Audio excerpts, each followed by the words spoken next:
ਪਿਆਰੇ ਦਰਸ਼ਕੋ, ਪ੍ਰੋਗਰਾਮ ਵੇਲੇ ਦੀ ਗੱਲ ਲੈ ਕੇ ਹਾਜ਼ਰ ਹਾਂ। ਮੈਂ ਹਰਕਮਲ ਕੰਗ ਅਤੇ ਮੇਰੇ ਨਾਲ ਨੇ ਸਾਡੇ ਸੀਨੀਅਰ ਪੱਤਰਕਾਰ ਸ੍ਰੀ ਦਵਿੰਦਰਪਾਲ ਜੀ। ਅਤੇ ਅੱਜ ਆਪਾਂ ਗੱਲ ਕਰਾਂਗੇ ਅਮਰਵੇਲ ਦੀ ਤਰ੍ਹਾਂ ਵੱਧ ਰਹੀ ਮਹਿੰਗਾਈ ਬਾਰੇ। ਜਿਵੇਂ ਕਿ ਤੁਸੀਂ ਜਾਣਦੇ ਹੋ, ਪਿਛਲੇ ਦਿਨਾਂ ਤੋਂ ਤੇਲ ਦੀਆਂ ਕੀਮਤਾਂ ਜਿਹੜੀਆਂ ਉਹ ਅਸਮਾਨ ਛੂਹ ਰਹੀਆਂ ਹਨ ਅਤੇ ਦੇਸ਼ ਵਿਆਪੀ ਅੰਦੋਲਨ ਮਹਿੰਗਾਈ ਦੇ ਉੱਪਰ ਖੜ੍ਹਾ ਹੋ ਰਿਹਾ ਹੈ। ਅਤੇ ਕੱਲ੍ਹ ਵੀ ਕਿਸਾਨਾਂ ਦੇ ਸੱਦੇ 'ਤੇ ਸਮੁੱਚੇ ਉੱਤਰੀ ਭਾਰਤ ਦੇ ਵਿੱਚ, ਖਾਸ ਤੌਰ 'ਤੇ ਪੰਜਾਬ, ਹਰਿਆਣਾ, ਦਿੱਲੀ ਤੱਕ ਸੜਕਾਂ ਦੇ ਆਲੇ ਦੁਆਲੇ ਜਿੱਥੇ ਟਰੈਕਟਰਾਂ ਦੀਆਂ ਲੰਮੀਆਂ ਲਾਈਨਾਂ ਅਤੇ ਸਿਲੰਡਰਾਂ ਦੀਆਂ ਲੰਮੀਆਂ ਲਾਈਨਾਂ ਦਿਖਾਈ ਦਿੱਤੀਆਂ। ਜਦੋਂ ਅਸੀਂ ਸੋਚਦੇ ਹਾਂ ਇਹ ਮਹਿੰਗਾਈ ਮਤਲਬ ਵੱਡੇ ਵੱਡੇ ਰਾਜਨੀਤਿਕ ਜਿਹੜੇ ਫੇਰ ਬਦਲ ਹੈ ਮਹਿੰਗਾਈ ਦੇ ਨਾਂ 'ਤੇ ਹੁੰਦੇ ਆਏ ਹੈ। ਜੇ ਅਸੀਂ ਥੋੜ੍ਹੀ ਜਿਹੀ ਪਿੱਛੇ ਝਾਤੀ ਮਾਰੀਏ, ਕਿਸੇ ਸਮੇਂ ਦਿੱਲੀ ਦੀ ਜਿਹੜੀ ਸ਼ੀਲਾ ਦੀਕਸ਼ਿਤ ਦੀ ਸਰਕਾਰ ਸੀ, ਉਹ ਪਿਆਜ਼ ਦੀਆਂ ਕੀਮਤਾਂ ਨੂੰ ਲੈ ਕੇ ਉਦੋਂ ਟੁੱਟ ਗਈ ਸੀ ਜਦੋਂ BJP ਨੇ ਬਹੁਤ ਹੋ ਹੱਲਾ ਮਚਾਇਆ। ਪਰ ਹੁਣ ਸਰਕਾਰ ਭਾਜਪਾ ਦੀ ਹੈ ਅਤੇ ਮਹਿੰਗਾਈ ਦੇ ਬਾਰੇ ਤਰਕ ਵੀ ਬਦਲ ਗਏ ਨੇ। ਜਿਹੜੇ ਭਾਜਪਾ ਦੇ ਲੀਡਰ ਸਿਲੰਡਰ ਚੁੱਕ ਚੁੱਕ ਕੇ ਸੜਕਾਂ 'ਤੇ ਆਉਂਦੇ ਸੀ, ਹੁਣ ਉਹਨਾਂ ਦੇ ਕੋਲ ਕੋਈ ਜਵਾਬ ਨਹੀਂ ਹੈਗਾ। ਪਰ ਦੇਸ਼ ਦੀ ਆਮ ਜਨਤਾ ਦਾ ਕਚੂੰਬਰ ਨਿਕਲ ਗਿਆ ਹੈ। ਜਿਵੇਂ ਕਿ ਕੱਲ੍ਹ ਜਿਹੜਾ ਅੰਦੋਲਨ ਬਹੁਤ ਹੀ ਵੱਡੇ ਪੱਧਰ 'ਤੇ ਸਫਲ ਹੋਇਆ ਹੈ, ਉਹਦੇ ਬਾਰੇ ਦਵਿੰਦਰਪਾਲ ਜੀ ਵੀ ਤੁਸੀਂ ਇਸ ਅੰਦੋਲਨ ਦੀ ਜਿਹੜੀ ਸਫਲਤਾ ਹੈ ਅਤੇ ਇਹਦਾ ਕੀ ਸੰਦੇਸ਼ ਜਾਊਗਾ, ਇਹ ਆਪਣਾ ਦਰਸ਼ਕਾਂ ਦੇ ਨਾਲ ਸਾਂਝਾ ਕਰੋ। ਦੇਖੋ, ਬਿਨਾਂ ਸ਼ੱਕ ਜਿਹੜੀ ਇਸ ਵੇਲੇ ਮਹਿੰਗਾਈ ਵੱਧਦੀ ਜਾ ਰਹੀ ਹੈ, ਉਹਨੇ ਜ਼ਿੰਦਗੀ ਦੇ ਹਰ ਪਹਿਲੂ 'ਤੇ, ਹਰ ਬੰਦੇ 'ਤੇ ਅਸਰ ਪਾਇਆ ਹੈਗਾ।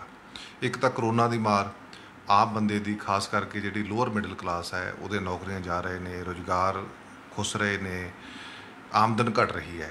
ਉੱਤੋਂ ਮਹਿੰਗਾਈ ਦੀ ਮਾਰ ਤੁਸੀਂ ਦੇਖ ਲਓ ਵੀ ਪਿਛਲੇ ਸਿਰਫ 2 ਮਹੀਨਿਆਂ ਦੇ ਵਿੱਚ 10 ਰੁਪਏ ਪ੍ਰਤੀ ਲੀਟਰ ਪੈਟਰੋਲ ਵੱਧ ਗਿਆ ਅਤੇ 8 ਰੁਪਏ 99 ਪੈਸੇ ਜਿਹੜਾ ਹੈ ਇਸ 2 ਮਹੀਨਿਆਂ ਦੇ ਵਿੱਚ ਡੀਜ਼ਲ ਦਾ ਵਾਧਾ ਹੋ ਗਿਆ। ਪੈਟਰੋਲ ਸੈਂਕੜਾ ਮਾਰ ਗਿਆ। ਡੀਜ਼ਲ ਤਾਂ ਖਾਸ ਕਰਕੇ ਇਸ ਕਰਕੇ ਬਹੁਤ ਜ਼ਿਆਦਾ ਪ੍ਰਭਾਵਿਤ ਕਰਦਾ ਹੈ ਜ਼ਿੰਦਗੀ ਦੇ ਹਰ ਪਹਿਲੂ ਨੂੰ, ਕਿਉਂਕਿ ਹਰ ਤਰ੍ਹਾਂ ਦੇ ਖਾਣ ਪੀਣ ਵਾਲੇ ਸਾਜੋ ਸਮਾਨ ਦੀ ਜਿਹੜੀ ਢੋਹ ਢੁਆਈ ਹੈ ਉਹ ਟਰੱਕਾਂ ਰਾਹੀਂ ਹੋਣੀ ਹੈ, ਟ੍ਰੇਨਾਂ ਰਾਹੀਂ ਹੋਣੀ ਹੈ, ਜਿਹਦੇ ਡੀਜ਼ਲ ਤੇਲ ਦੀ ਵਰਤੋਂ ਹੋਣੀ ਹੈ, ਅਤੇ ਉਹ ਸਾਰੀ ਮਹਿੰਗਾਈ ਉਹਦੇ ਨਾਲ ਜੁੜੀ ਹੋਈ ਹੈ।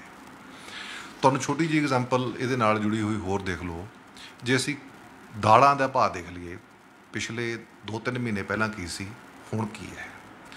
ਮਿਸਾਲ ਦੇ ਤੌਰ 'ਤੇ ਕਾਬਲੀ ਛੋਲੇ ਲੈ ਲਓ, ਜਿਹੜੇ 2-3 ਮਹੀਨੇ ਪਹਿਲਾਂ 76 ਰੁਪਏ ਕਿਲੋ ਦਾ ਭਾਅ ਸੀ ਥੋਕ ਦਾ, ਇਸ ਵੇਲੇ 92 ਰੁਪਏ ਕਿਲੋ ਤੱਕ ਚਲੇ ਗਏ। ਇਸੇ ਤਰ੍ਹਾਂ ਰਾਜਮਾ ਜਿਹੜੇ ਕਿ 98 ਰੁਪਏ ਕਿਲੋ ਸੀ, ਉਹ 127 ਰੁਪਏ ਕਿਲੋ ਤੱਕ ਪਹੁੰਚ ਗਏ। ਮਸਰੀ ਦੀ ਦਾਲ ਜਿਹੜੀ ਗਰੀਬ ਬੰਦਾ ਖਾ ਲੈਂਦਾ ਸੀ, 65 ਰੁਪਏ ਕਿਲੋ ਸੀ, ਉਹ 88 ਰੁਪਏ ਤੋਂ ਵੀ ਉੱਪਰ ਟੱਪ ਗਈ। ਇਹ ਥੋਕ ਦੇ ਭਾਅ ਜਿਹੜੇ ਆ ਮੈਂ ਤੁਹਾਨੂੰ ਦੱਸ ਰਿਹਾ। ਅਰਹਰ ਦੀ ਦਾਲ 85 ਰੁਪਏ ਤੋਂ 107 ਰੁਪਏ ਹੋ ਗਈ। ਫਿਰ ਖਾਣ ਵਾਲੇ ਤੇਲ, ਖਾਸ ਕਰਕੇ ਸਰੋਂ ਦਾ ਤੇਲ, ਪ੍ਰਤੀ ਲੀਟਰ ਜਿਹੜਾ ਕਹਿ ਲਈਏ 120 ਰੁਪਏ ਤੋਂ 130 ਰੁਪਏ ਲੀਟਰ ਆਮ ਮਿਲ ਜਾਂਦਾ ਸੀ।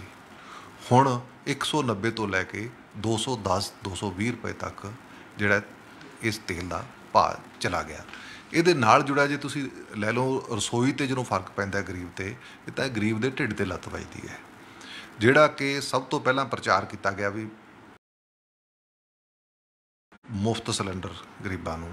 ਇਸ ਵੇਲੇ ਰਸੋਈ ਗੈਸ ਦਾ ਸਿਲੰਡਰ ਜਿਹੜਾ ਕਿ ਤੁਸੀਂ ਇਹ ਦੇਖ ਲਓ ਵੀ ਨਵੰਬਰ 2020 ਦੇ ਵਿੱਚ ਇੱਕ ਸਿਲੰਡਰ 592 ਰੁਪਏ 'ਚ ਭਰਦਾ ਸੀ, ਜਿਹੜਾ ਅੱਜ 820 ਰੁਪਏ 'ਚ ਭਰਦਾ ਹੈ। ਤੁਸੀਂ ਇਸ ਮਹਿੰਗਾਈ ਦੇ ਅੰਕੜੇ ਤੋਂ ਅੰਦਾਜ਼ਾ ਲਾ ਲਓ ਵੀ ਗਰੀਬ ਦਾ ਬਜਟ ਕਿੰਨਾ ਹਿੱਲਿਆ ਹੋਊ ਅਤੇ ਗਰੀਬ ਬੰਦਾ ਕਿਵੇਂ ਰੋਟੀ ਖਾ ਲਊ। ਜਿਵੇਂ ਤੁਸੀਂ ਦੱਸਿਆ ਹੈ ਵੀ ਭਾਰਤੀ ਜਨਤਾ ਪਾਰਟੀ ਨੂੰ ਗੱਲ ਸਮਝ ਲੈਣੀ ਚਾਹੀਦੀ ਹੈ ਵੀ ਗੰਢਿਆਂ ਦੇ ਭਾਅ ਨੇ ਦਿੱਲੀ 'ਚੋਂ ਜਿਵੇਂ ਭਜਾਏ ਸੀ 20-25 ਸਾਲ ਪਹਿਲਾਂ, ਅਜੇ ਤੱਕ ਭਾਜਪਾ ਦੇ ਦਿੱਲੀ 'ਚ ਪੈਰ ਨਹੀਂ ਲੱਗੇ। ਵੀ ਕੀ ਕਿਤੇ ਇਹ ਮਹਿੰਗਾਈ ਜਿਹੜੀ ਕਿ ਜਿਵੇਂ ਕੱਲ੍ਹ ਕਿਸਾਨ ਜਥੇਬੰਦੀਆਂ ਨੇ ਦੇਸ਼ ਵਿਆਪੀ ਅੰਦੋਲਨ ਦਾ ਸੱਦਾ ਦਿੱਤਾ ਸੀ, ਪੰਜਾਬ ਦੇ ਬਹੁਤ ਸਾਰੇ ਸੂਬਿਆਂ 'ਚ, ਖਾਸ ਕਰਕੇ ਉੱਤਰੀ ਭਾਰਤ ਦੇ ਵਿੱਚ ਇਹਦਾ ਜ਼ਿਆਦਾ ਅਸਰ ਦੇਖਣ ਨੂੰ ਮਿਲਿਆ। ਜਿਸ ਤਰ੍ਹਾਂ ਕੌਮੀ ਪੱਧਰ 'ਤੇ ਅੰਦੋਲਨ ਇਹ ਖੜ੍ਹਾ ਹੋ ਰਿਹਾ ਹੈ, ਭਾਜਪਾ ਨੂੰ ਕਿਤੇ ਇਹਦੇ ਲੈਣੇ ਦੇ ਦੇਣੇ ਤਾਂ ਨਹੀਂ ਪੈ ਜਾਣਗੇ। ਬੇਸ਼ੱਕ ਮੰਤਰੀ ਮੰਡਲ ਦੇ ਵਿੱਚ ਫੇਰ ਬਦਲ ਜਾਂ ਹੋਰ ਤਰ੍ਹਾਂ ਦੀਆਂ ਤਿਕੜਮਬਾਜ਼ੀਆਂ ਜਿਹੜੀਆਂ ਉਹ ਲੋਕਾਂ ਦਾ ਧਿਆਨ ਲਾਂਭੇ ਕਰਨ ਲਈ ਕੀਤੀਆਂ ਜਾ ਰਹੀਆਂ ਨੇ, ਪਰ ਇਹ ਮਹਿੰਗਾਈ ਦੀ ਮਾਰ ਜਿਹੜੀ ਹੈ ਦਿਨੋਂ ਦਿਨ ਇਸ ਤਰ੍ਹਾਂ ਦੀ ਵੱਧਦੀ ਰਹੀ ਤਾਂ ਇਹਦੇ ਸਿਆਸੀ ਜਿਹੜੇ ਹੈ ਪ੍ਰਭਾਵ ਸਾਨੂੰ ਦੇਖਣ ਨੂੰ ਮਿਲ ਸਕਦੇ। ਜਿਵੇਂ ਕਿ ਆਪਾਂ ਦੇਖਦੇ ਹਾਂ ਦਰਸ਼ਕੋ ਵੀ ਮਹਿੰਗਾਈ ਹੈ ਜਿਹੜੀ ਸਿੱਧੇ ਤੌਰ 'ਤੇ ਤੇਲ ਕੀਮਤਾਂ ਵਧਣ ਦੇ ਨਾਲ ਜੁੜੀ ਹੋਈ ਹੈ, ਕਿਉਂਕਿ ਟਰਾਂਸਪੋਰਟ ਦਾ ਖਰਚਾ ਵੱਧ ਜਾਂਦਾ ਹੈ। ਬਹੁਤ ਵੱਡਾ ਇੱਕ ਇੱਦਾਂ ਦਾ ਖੇਤਰ ਹੈ ਅਣਸੰਗਠਿਤ ਵੀ ਜਿਹਦੇ ਵਿੱਚ ਕੀਮਤਾਂ ਜਿਹੜੀਆਂ ਸਰਕਾਰ ਦੀ ਕੰਟਰੋਲ ਤੋਂ ਬਾਹਰ ਹੈ, ਖਾਸ ਤੌਰ 'ਤੇ ਸਬਜ਼ੀਆਂ ਦੀਆਂ ਕੀਮਤਾਂ ਅਤੇ ਦਾਲਾਂ ਦੀ ਕੀਮਤਾਂ ਦੀ ਗੱਲ ਵੀ ਹੋਈ ਹੈ, ਅਤੇ ਸਬਜ਼ੀਆਂ ਦਾ ਵੀ ਆਪਾਂ ਦੇਖਦੇ ਹਾਂ ਬਹੁਤ ਜ਼ਿਆਦਾ। ਕੋਈ ਸਬਜ਼ੀ ਅੱਜ ਕੱਲ੍ਹ 50 ਰੁਪਏ ਤੋਂ ਘੱਟ ਨਹੀਂ ਹੈਗੀ। ਅਤੇ ਜਦੋਂ ਕਿਉਂ ਨਹੀਂ ਸਰਕਾਰ ਜਿਹੜੀ ਇਹਨਾਂ ਦੇ ਭਾਅ ਫਿਕਸ ਕਰਦੀ, ਇਹਦੇ ਬਾਰੇ ਥੋੜ੍ਹਾ ਜਿਹਾ ਦੱਸੋ। ਕਈ ਜਿਹੜੀਆਂ ਚੀਜ਼ਾਂ ਨੇ ਉਹ ਓਪਨ ਮਾਰਕੀਟ 'ਚ ਹੁੰਦੀਆਂ ਨੇ, ਉਹਦਾ ਸਾਡੀ ਕਿਸਾਨੀ ਨੂੰ ਵੀ ਫਾਇਦਾ ਹੁੰਦਾ ਹੈਗਾ, ਖਾਸ ਕਰਕੇ ਸਬਜ਼ੀਆਂ ਨੂੰ। ਪਰ ਉਹ ਕਿੰਨਾ ਕੁ ਫਾਇਦਾ ਹੁੰਦਾ ਜਾਂ ਵਿਚੋਲੇ ਖਾ ਜਾਂਦੇ ਹੈ, ਵੱਖਰੀ ਗੱਲ ਹੈ। ਜਿਵੇਂ ਤੁਸੀਂ ਪਹਿਲਾਂ ਗੱਲ ਕੀਤੀ, ਸਾਨੂੰ 2014 ਤੋਂ ਥੋੜ੍ਹਾ ਜਿਹਾ ਪਿੱਛੇ ਜਾਈਏ ਤਾਂ ਜਿਹੜੇ ਪ੍ਰਧਾਨ ਮੰਤਰੀ ਨਰਿੰਦਰ ਮੋਦੀ ਅਤੇ ਜਿਹੜੇ ਭਾਜਪਾ ਨਾਲ ਹੀ ਐਸੋਸੀਏਟ ਨੇ ਯੋਗ ਗੁਰੂ ਰਾਮਦੇਵ, ਉਹਦੇ ਜਿਹੜੇ ਪੁਰਾਣੇ ਭਾਸ਼ਣ ਨੇ ਵੀ ਸਿਲੰਡਰ ਦਾ ਭਾਅ ਕੀ ਹੋਊ ਅਤੇ ਪੈਟਰੋਲ 35 ਰੁਪਏ ਲੀਟਰ ਮਿਲੂਗਾ, ਕਿਉਂਕਿ ਉਹਨੂੰ ਬਹੁਤ ਸਬਜ਼ੀਆਂ ਮਹਿੰਗੀਆਂ ਮਿਲਦੀਆਂ, ਸਾਰੇ ਕਿਤੇ ਇਹ ਰੌਲਾ ਪੈ ਰਿਹਾ ਵੀ ਇਹਦੇ 'ਚ ਜੇ ਖਾ ਰਿਹਾ ਕਿਤੇ ਨਾ ਕਿਤੇ ਜਿਹੜਾ ਮਿਡਲਮੈਨ ਹੈ ਉਹ ਗਰੋਅਰ ਤੋਂ ਵੀ ਵੱਧ ਪ੍ਰੋਫਿਟ ਲੈ ਜਾਂਦਾ ਹੈ। ਇਹ ਸਾਰੀ ਮਹਿੰਗਾਈ ਵੱਧ ਰਹੀ ਹੈ। ਆਪਾਂ ਪਿਛਲੇ ਸਮੇਂ ਤੋਂ ਦੇਖ ਰਹੇ ਹਾਂ ਦਵਿੰਦਰਪਾਲ ਜੀ, ਜਿਹੜਾ ਕਿਸਾਨ ਹੈ ਉਹ ਕਦੇ ਮਹਿੰਗਾਈ ਦੇ ਮੁੱਦੇ 'ਤੇ ਲੜ ਰਿਹਾ ਹੈ, ਕਦੇ ਉਹ ਖੇਤੀ ਦੇ ਕਾਨੂੰਨਾਂ 'ਤੇ, ਕਿਸਾਨ ਵਿਰੋਧੀ ਕਾਨੂੰਨਾਂ 'ਤੇ ਬਹੁਤ ਪਿਛਲੇ ਲੰਮੇ ਸਮੇਂ ਤੋਂ ਜੰਗ ਦੀ ਤਰ੍ਹਾਂ ਲੜ ਰਿਹਾ ਹੈ, ਅਤੇ 500 ਤੋਂ ਉੱਪਰ ਕਿਸਾਨ ਸ਼ਹੀਦ ਹੋ ਚੁੱਕੇ ਨੇ। ਅਤੇ ਇਹਨਾਂ ਸਾਰੇ ਸੰਦਰਭ ਦੇ ਵਿੱਚ ਜਦੋਂ ਅਸੀਂ ਦੇਖਦੇ ਹਾਂ ਜਿਹੜੀਆਂ ਸਾਡੀਆਂ ਰਾਜਸੀ ਵਿਰੋਧੀ ਧਿਰਾਂ ਨੇ, ਉਹਨਾਂ ਦੀ ਜਿਹੜੀ ਭੂਮਿਕਾ ਬਹੁਤ ਗੌਣ ਨਜ਼ਰ ਆਉਂਦੀ ਹੈ। ਆਮ ਤੌਰ 'ਤੇ ਇਹ ਦੇਖਿਆ ਜਾਣ ਲੱਗੇ ਵੀ ਕੀ ਕਿਸਾਨ ਹੀ ਲੜ ਰਿਹਾ ਹੈ ਅਤੇ ਬਾਕੀ ਪਾਰਟੀਆਂ ਦੀ ਭੂਮਿਕਾ ਕੀ ਹੈ ਅਤੇ ਕੀ ਹੋਣੀ ਚਾਹੀਦੀ, ਇਹਦੇ ਬਾਰੇ ਚਾਨਣਾ ਪਾਓ। ਦੇਖੋ, ਕਿਸੇ ਵੀ ਮਜ਼ਬੂਤ ਲੋਕਤੰਤਰ ਦੇ ਵਿੱਚ ਵਿਰੋਧੀ ਧਿਰ ਦਾ ਮਜ਼ਬੂਤ ਹੋਣਾ ਬਹੁਤ ਜ਼ਰੂਰੀ ਹੈ। ਇਸੇ ਕਰਕੇ ਸਾਡੇ ਮੁਲਕ ਦੇ ਵਿੱਚ ਇੱਕ ਤਰ੍ਹਾਂ ਨਾਲ ਡਿਕਟੇਟਰਾਨਾ ਜਿਹੜਾ ਸਰਕਾਰ ਦਾ ਪ੍ਰਭਾਵ ਪੈ ਰਿਹਾ, ਉਹਦਾ ਕਾਰਨ ਇੱਕੋ ਇੱਕ ਹੈ ਵੀ ਜਿਹੜੀ ਸਾਡੀ ਵਿਰੋਧੀ ਧਿਰ ਹੈ ਉਹ ਬਹੁਤ ਹੀ ਕਮਜ਼ੋਰ ਹੈ। ਉਹਦੀ ਮਿਸਾਲ ਤੁਸੀਂ ਇੱਕ ਛੋਟੀ ਜਿਹੀ ਲੈ ਲਓ ਵੀ ਜੰਮੂ ਕਸ਼ਮੀਰ ਤੋਂ ਲੈ ਕੇ ਤਾਮਿਲਨਾਡੂ ਤੱਕ ਦਾ ਤੁਸੀਂ ਐਨਾਲਿਸਿਸ ਕਰ ਲਓ। ਭਾਰਤੀ ਜਨਤਾ ਪਾਰਟੀ ਦੀ ਜਿਹੜੀ ਪੂਰਨ ਬਹੁਮਤ ਵਾਲੀ ਸਰਕਾਰ ਹੈ ਉਹ 5-7 ਸੂਬਿਆਂ ਦੇ ਵਿੱਚ ਤੁਹਾਨੂੰ ਮਿਲੂਗੀ। 1-2 ਸੂਬਿਆਂ ਦੇ ਵਿੱਚ ਉਹਨਾਂ ਨੇ ਕਾਂਗਰਸ ਦੇ MLA ਖਰੀਦ ਕੇ MLA ਤੋੜ ਕੇ ਜੀ, ਚਾਹੇ ਮੱਧ ਪ੍ਰਦੇਸ਼ ਹੋਵੇ, ਕਰਨਾਟਕਾ ਹੋਵੇ, ਉੱਥੇ ਤੋੜ ਕੇ ਬਣਾ ਲਈਆਂ। ਇਹਦਾ ਮਤਲਬ ਇਹ ਹੈ ਵੀ ਆਪੋਜੀਸ਼ਨ ਵੀਕ ਹੈ। ਹੁਣ ਜਿਸ ਤਰ੍ਹਾਂ ਦੀ ਲਾਮਬੰਦੀ, ਚਾਹੇ ਉਹ ਖੇਤੀ ਬਿੱਲਾਂ ਦੇ ਮੁੱਦੇ 'ਤੇ ਹੋਵੇ, ਚਾਹੇ ਉਹ ਮਹਿੰਗਾਈ ਦੇ ਵਿਰੁੱਧ ਹੋਵੇ, ਚਾਹੇ ਉਹ ਕਿਸੇ ਹੋਰ ਮੁੱਦੇ 'ਤੇ ਹੋਵੇ, ਜਿਸ ਤਰ੍ਹਾਂ ਕਿਸਾਨ ਜਥੇਬੰਦੀਆਂ ਨੇ, ਇਕੱਲੇ ਪੰਜਾਬ ਦੀਆਂ 32 ਕਿਸਾਨ ਜਥੇਬੰਦੀਆਂ ਨੇ, ਜੇ ਸਾਰੇ ਹਿੰਦੁਸਤਾਨ ਦੀਆਂ ਰਲਾ ਲਈਏ ਤਾਂ 40-45 ਜਥੇਬੰਦੀਆਂ ਬਣਦੀਆਂ ਨੇ, ਲੋਕਾਂ ਨੂੰ ਲਾਮਬੰਦ ਕਰਨ ਦੇ ਵਿੱਚ ਸਫਲਤਾ ਹਾਸਲ ਕੀਤੀ ਹੈ। ਉਸ ਪੱਧਰ 'ਤੇ ਜਿਹੜੀਆਂ ਰਾਜਨੀਤਿਕ ਪਾਰਟੀਆਂ ਉਹ ਬੁਰੀ ਤਰ੍ਹਾਂ ਫੇਲ ਸਾਬਤ ਹੋਈਆਂ। ਤੁਸੀਂ ਪੰਜਾਬ ਦੀ ਐਗਜ਼ਾਮਪਲ ਲੈ ਲਓ, ਚਾਹੇ ਸ਼੍ਰੋਮਣੀ ਅਕਾਲੀ ਦਲ ਹੈ, ਚਾਹੇ ਕਾਂਗਰਸ ਹੈ, ਚਾਹੇ ਆਮ ਆਦਮੀ ਪਾਰਟੀ ਹੈ, ਉਹ ਆਪਸ ਵਿੱਚ ਹੀ ਤਾਂ ਕੁੱਕੜਾਂ ਵਾਂਗੂ ਲੜਦੇ ਦਿਖਾਈ ਦੇਣਗੇ, ਪਰ ਕਦੇ ਵੀ ਇਸ ਤਰ੍ਹਾਂ ਦੇ ਮੁੱਦੇ 'ਤੇ ਭਾਰਤੀ ਜਨਤਾ ਪਾਰਟੀ ਜਾਂ ਪ੍ਰਧਾਨ ਮੰਤਰੀ ਜਾਂ ਉੱਥੇ ਜ਼ਿੰਮੇਵਾਰ ਬੰਦਿਆਂ ਨੂੰ ਸਿੱਧੇ ਤੌਰ 'ਤੇ ਜ਼ਿੰਮੇਵਾਰ ਠਹਿਰਾਉਣ ਜਾਂ ਉਹਨਾਂ ਨੂੰ ਟਾਰਗੇਟ ਕਰਨ ਦਾ ਜੋਖਮ ਨਹੀਂ ਉਠਾਉਂਦੇ। ਉਹੋ ਜਿਹਾ ਪੰਗਾ ਲੈਣ ਤੋਂ ਗੁਰੇਜ਼ ਕਰਦੇ ਨੇ। ਜਾਂ ਤਾਂ ਕੋਈ ਡਰ ਹੈ, ਵੀਕ ਇੰਨੇ ਨੇ, ਜਾਂ ਆਪ ਚੋਰੀਆਂ ਚਕਾਰੀਆਂ ਇੰਨੀਆਂ ਕੀਤੀਆਂ ਵੀ ਪੰਗਾ ਲੈਣ ਦੀ ਹਿੰਮਤ ਨਹੀਂ ਕੀ। ਇੱਥੋਂ ਜਿਹੜਾ ਸਾਨੂੰ ਵੀਕ ਜਿਹੜੀ ਹੈ, ਕਮਜ਼ੋਰ ਆਪੋਜੀਸ਼ਨ ਦਾ ਸਬੂਤ ਮਿਲਦਾ ਹੈ। ਇਹੀ ਕਾਰਨ ਹੈ ਵੀ ਅੱਜ ਦੇਸ਼ ਦੇ ਵਿੱਚ ਹਾਲਾਤ ਇਹ ਬਣ ਗਏ ਵੀ ਹਰ ਤਰ੍ਹਾਂ ਦੇ ਅੰਦੋਲਨ ਦੀ ਕਿਸਾਨ ਅਗਵਾਈ ਕਰ ਰਹੇ ਨੇ। ਕਿਸੇ ਵੇਲੇ ਇਹ ਹੁੰਦਾ ਸੀ ਵੀ ਜਦੋਂ ਵੀ ਕੋਈ ਮੂਵਮੈਂਟ ਖੜੀ ਹੁੰਦੀ ਸੀ, ਰਾਜਨੀਤਿਕ ਪਾਰਟੀਆਂ ਅਗਵਾਈ ਕਰਦੀਆਂ ਸੀ, ਉਹਦੇ 'ਚ ਕਿਸਾਨ ਹੋਵੇ ਚਾਹੇ ਕੋਈ ਹੋਰ ਵਰਗ ਹੋਵੇ, ਉਹ ਪਾਰਟਿਸਪੈਂਟ ਹੁੰਦੇ ਸੀ, ਉਹ ਯੋਗਦਾਨ ਪਾਉਂਦੇ ਸੀ। ਹੁਣ ਰਾਜਨੀਤਿਕ ਪਾਰਟੀਆਂ ਨੂੰ ਯੋਗਦਾਨ ਪਾਉਣਾ ਪੈ ਰਿਹਾ ਹੈ। ਜਦੋਂ ਕਿਸਾਨ ਕੋਈ ਸੱਦਾ ਦਿੰਦੇ ਨੇ ਤਾਂ ਕਹਿੰਦੇ ਰਾਜਨੀਤਿਕ ਪਾਰਟੀਆਂ ਬਿਆਨ ਦਿੰਦੀਆਂ ਵੀ ਅਸੀਂ ਵੀ ਹਮਾਇਤ ਕਰਦੇ ਹਾਂ ਇਹਦੀ। ਇਹ ਇੱਕ ਕਮਜ਼ੋਰ ਰਾਜਨੀਤਿਕ ਪਾਰਟੀਆਂ ਜਿਹੜੀਆਂ ਇੰਨੀਆਂ ਵੀਕ ਹੋ ਗਈਆਂ, ਉਹਦੀ ਇੱਕ ਜਿਉਂਦਾ ਜਾਗਦਾ ਸਬੂਤ ਹੈ, ਜਿਹੜਾ ਕਿ ਸਾਡੇ ਮੁਲਕ ਦੇ ਲੋਕਤੰਤਰ ਲਈ, ਜਮਹੂਰੀਅਤ ਲਈ ਖਤਰੇ ਦੀ ਘੰਟੀ ਹੈ।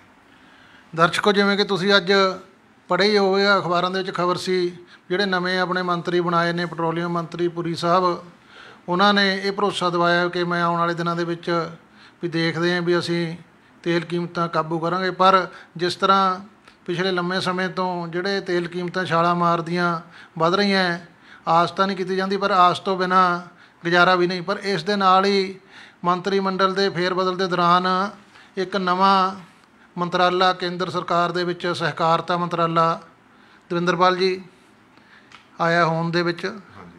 ਤੇ ਇਹਦੇ ਪਿੱਛੇ ਕੀ ਕੋਈ ਜਿਹੜੀ ਸਾਡੀ ਕੋਈ ਰਾਸ਼ਨ ਵੰਡ ਪ੍ਰਣਾਲੀ ਹੈ ਜਾਂ ਕੋਈ ਹੋਰ ਕੰਟਰੋਲ ਦੀ ਗੱਲ ਹੈ, ਬੈਟਰਮੈਂਟ ਦੀ ਗੱਲ ਹੈ, ਜਾਂ ਹੋਰ ਆਪਾਂ ਕੁਛ ਜਿਹੜੀਆਂ ਵਿਰੋਧੀ ਧਿਰਾਂ ਜਿਹੜੀਆਂ ਉਹ ਇਹਨੂੰ ਖਦਸ਼ੇ ਦੇ ਤੌਰ 'ਤੇ ਵੀ ਲੈਂਦੀਆਂ ਵੀ ਸਰਕਾਰ ਹੈ ਜਿਹੜਾ ਕੇਂਦਰ ਦਾ ਕੰਟਰੋਲ ਆਮ ਤੌਰ 'ਤੇ ਜਿਹੜਾ ਰਾਜਾਂ ਦੇ ਅਧਿਕਾਰਾਂ ਦੀ ਗੱਲ ਚੱਲਦੀ ਹੈ ਹਰ ਵੇਲੇ ਰਾਜਾਂ ਦੇ ਅਧਿਕਾਰਾਂ ਨੂੰ ਛਾਂਗਣ ਦੀ, ਅਤੇ ਸੈਂਟਰ ਹਿੰਦੁਸਤਾਨ ਦੇ ਵਿੱਚ ਮਜ਼ਬੂਤ ਹੋ ਰਿਹਾ। ਅਤੇ ਇਹ ਤੁਸੀਂ ਇਹਦੇ ਬਾਰੇ ਕੀ ਤੁਹਾਡਾ ਵਿਚਾਰ ਹੈ?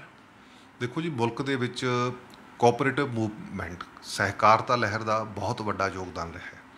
ਖਾਸ ਕਰਕੇ ਜਦੋਂ ਗੱਲ ਹੁੰਦੀ ਹੈ ਗੁਜਰਾਤ, ਮਹਾਰਾਸ਼ਟਰ, ਪੰਜਾਬ, ਕੇਰਲਾ ਵਰਗੇ ਸੂਬੇ ਇਹੋ ਜਿਹੇ ਨੇ ਜਿੱਥੇ ਸਹਿਕਾਰਤਾ ਲਹਿਰ ਨੇ ਪੇਂਡੂ ਜਨਜੀਵਨ ਦੇ ਵਿੱਚ ਬਹੁਤ ਮੋਹਰੀ ਅਤੇ ਤਰੱਕੀ ਵਾਲਾ ਰੋਲ ਪਲੇ ਕੀਤਾ ਹੈ, ਭੂਮਿਕਾ ਨਿਭਾਈ ਹੈ।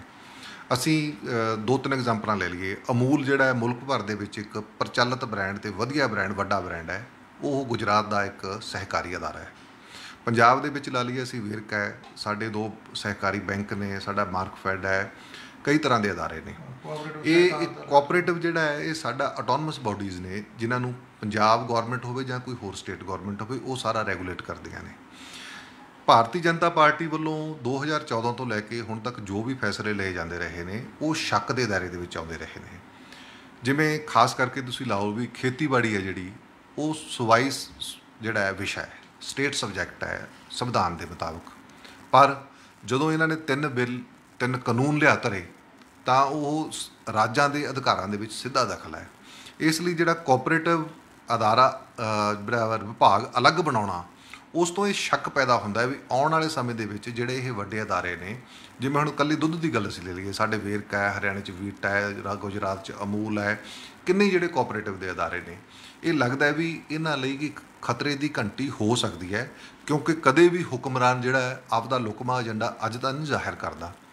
ਜਿਵੇਂ ਪਿੱਛੇ ਜੇ ਇਹਨਾਂ ਨੇ ਇੱਕ ਹੋਰ ਕੀਤਾ ਸੀ ਵੀ ਜਿਹੜੇ ਬੈਂਕਾਂ ਨੇ, ਕੋਆਪਰੇਟਿਵ ਬੈਂਕਾਂ ਨੇ, ਉਹਦਾ ਕੋਈ MD ਲੱਗਣਾ ਤਾਂ ਰਿਜ਼ਰਵ ਬੈਂਕ ਆਫ ਇੰਡੀਆ ਦੀ ਪ੍ਰਵਾਨਗੀ ਨਾਲ ਨਿਯੁਕਤੀ ਕੀਤੀ ਜਾਊਗੀ। ਉਹ ਕਾਨੂੰਨ ਦੇ ਵਿੱਚ, ਉਸ ਕਾਨੂੰਨ ਦੇ ਵਿੱਚ ਸੋਧ ਕੀਤੀ ਸੀ। ਇਸ ਲਈ ਜਿਹੜਾ ਹੁਣ ਫਿਰ ਦੂਜਾ ਅਗਲਾ ਜਿਹੜਾ ਸਭ ਤੋਂ ਵੱਡਾ ਸਵਾਲ ਹੈ, ਭਾਰਤ ਸਰਕਾਰ ਦੇ ਵਿੱਚ ਜਿਹੜਾ ਸਹਿਕਾਰਤਾ ਵਿਭਾਗ ਸੀ ਉਹ ਖੇਤੀਬਾੜੀ ਮਹਿਕਮੇ ਦਾ ਹੀ ਇੱਕ ਹਿੱਸਾ ਸੀ। ਜਿਵੇਂ ਪਸ਼ੂ ਪਾਲਣ ਵਿਭਾਗ ਹੋ ਗਿਆ, ਹੋਰ ਹੋ ਗਿਆ, ਇਹ ਸਾਰੇ ਐਗਰੀਕਲਚਰ ਡਿਪਾਰਟਮੈਂਟ ਦੇ ਅੰਡਰ ਆਉਂਦੇ ਸੀ। ਜਿਹੜਾ ਹੁਣ ਸਹਿਕਾਰਤਾ ਵਿਭਾਗ ਜਦੋਂ ਅਲੱਗ ਕਰ ਦਿੱਤਾ ਗਿਆ ਹੈ ਤਾਂ ਸਹਿਕਾਰਤਾ ਵਿਭਾਗ ਦਾ ਕੰਮਕਾਜ ਹੈ ਜਿਹੜਾ ਉਹ ਸਾਡੇ ਮੁਲਕ ਦੇ ਗ੍ਰਹਿ ਮੰਤਰੀ ਅਮਿਤ ਸ਼ਾਹ ਨੂੰ ਦਿੱਤਾ ਗਿਆ ਹੈਗਾ। ਉਸ ਤੋਂ ਇਹ ਲੱਗਦਾ ਹੈ ਵੀ ਕੋਈ ਨਾ ਕੋਈ ਲੁਕਮਾ ਏਜੰਡਾ ਸਪੈਸ਼ਲ ਜ਼ਰੂਰ ਹੈ ਜਿਹੜਾ ਕਿ ਰਾਜਾਂ ਦੇ ਅਧਿਕਾਰਾਂ 'ਤੇ ਤਾਂ ਡਾਕਾ ਜਿਹੜਾ ਪੈ ਰਿਹਾ ਲਗਾਤਾਰ ਹੀ ਪੈ ਰਿਹਾ। ਹੁਣ ਕੋਆਪਰੇਟਿਵ ਮੂਵਮੈਂਟ ਨੂੰ ਵੀ ਇੱਕ ਤਰ੍ਹਾਂ ਦਾ ਖਤਰਾ ਖੜਾ ਹੋ ਸਕਦਾ ਹੈ। ਦੋਸਤੋ, ਜਿਵੇਂ ਕਿ ਮਹਿੰਗਾਈ ਹੈ, ਮਹਿੰਗਾਈ ਦੇ ਹਰ ਵੇਲੇ ਹੁਣ ਸੁੱਤੇ ਜਾਗਦੇ ਉੱਠਦੇ ਬਹਿੰਦੇ ਹਰੇਕ ਬੰਦੇ ਦੇ ਮਨ ਦੇ ਵਿੱਚ ਮਹਿੰਗਾਈ ਦਾ ਬਹੁਤ ਜ਼ਿਆਦਾ ਬੋਝ ਹੈ ਅਤੇ ਘਰਾਂ ਦਾ ਜਿਹੜਾ ਖਰਚਾ ਹੈ ਰਸੋਈ ਦਾ ਉਹ ਉਠਾਉਣਾ ਮੁਸ਼ਕਿਲ ਹੋਇਆ ਪਿਆ ਹੈ। ਅਤੇ ਸਰਕਾਰ ਦਾ ਫਰਜ਼ ਬਣ ਜਾਂਦਾ ਹੈ ਵੀ ਇਸ ਤਰ੍ਹਾਂ ਦੀ ਵੱਧਦੀ ਅੱਗ ਦੇ ਵਿੱਚ ਗਰੀਬਾਂ ਦੇ ਚੁੱਲ੍ਹੇ ਕਿੱਦਾਂ ਤਪਦੇ ਰਹਿਣ। ਹੁਣ ਅਸੀਂ ਆਸ ਹੀ ਕਰ ਸਕਦੇ ਹਾਂ। ਅਤੇ ਦੂਜੇ ਪਾਸੇ ਸਰਕਾਰ ਹੈ ਜਿਹੜੀ ਉਹ ਇਸ ਗੱਲ ਨੂੰ ਕਿੰਨਾ ਕੁ ਦਬਾਅ ਹੇਠ ਆਉਂਦੀ ਆਮ ਲੋਕਾਂ ਦੇ ਵੀ ਤਾਂ ਜੋ ਮਹਿੰਗਾਈ ਨੂੰ ਕਾਬੂ ਕਰ ਸਕੇ। ਆਸ ਕਰਦੇ ਹਾਂ ਕਿ ਸਰਕਾਰ ਕੋਈ ਨਾ ਕੋਈ ਸਖਤ ਕਦਮ ਚੁੱਕੇਗੀ ਅਤੇ ਜਿਹੜੀ ਇੱਥੇ ਮਹਿੰਗਾਈ ਹੈ ਜਿਹੜੀ ਕਾਬੂ ਜਾ ਸਕੇ ਅਤੇ ਆਮ ਜਿਹੜਾ ਸਾਡਾ ਭਾਈਚਾਰਾ ਹੈ ਉਹਦੀ ਰੋਟੀ ਰੋਜੀ ਚੱਲਦੀ ਰਹੇ। ਆਸ ਕਰਦੇ ਹਾਂ ਤੁਹਾਨੂੰ ਇਹ ਸਾਡੀ ਡਿਬੇਟ ਪਸੰਦ ਆਈ ਹੋਵੇਗੀ। ਤੁਹਾਡਾ ਬਹੁਤ ਬਹੁਤ ਧੰਨਵਾਦ। ਧੰਨਵਾਦ ਦਵਿੰਦਰਪਾਲ ਜੀ।